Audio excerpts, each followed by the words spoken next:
verá su presencia en ellos. Cristo me está lleno su corazón con alegría y ánimo, para nos preparar dignamente para la fiesta venidera de Pascua. Nos acompañanos alerta adorando, alegre cantando, de obra maravilloso fuera así para nosotros. Deseo unido tu mano en el santo nuevo trono celestial, nos dará gloria cantando sin fin.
En verdad, Señor, tú eres santo, fuente de tu santidad, enséñanos a vivir, santificar y plena a conciencia de los espíritus, para que vivamos por Santo y nuestro Señor Jesucristo. Bencionado Jesús. Que el día de entregar su vida voluntariamente nosotros a formar, y agradeciendo a la iglesia, yendo de ella su discípula, hermana santa. Toma, vosotros come, asombre esa que mi culpa, voluntad entregada a vos. Señor.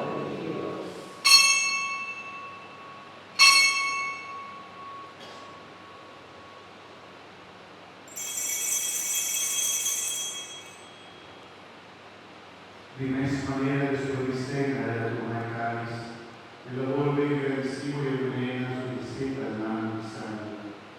Toma, vosotros bebe y dice, pasó esa mitad cáliz de sangre de alianza nuevo y eterno, voluntad de la voz y bajo bien de apostólica. Haces aquí una memoria.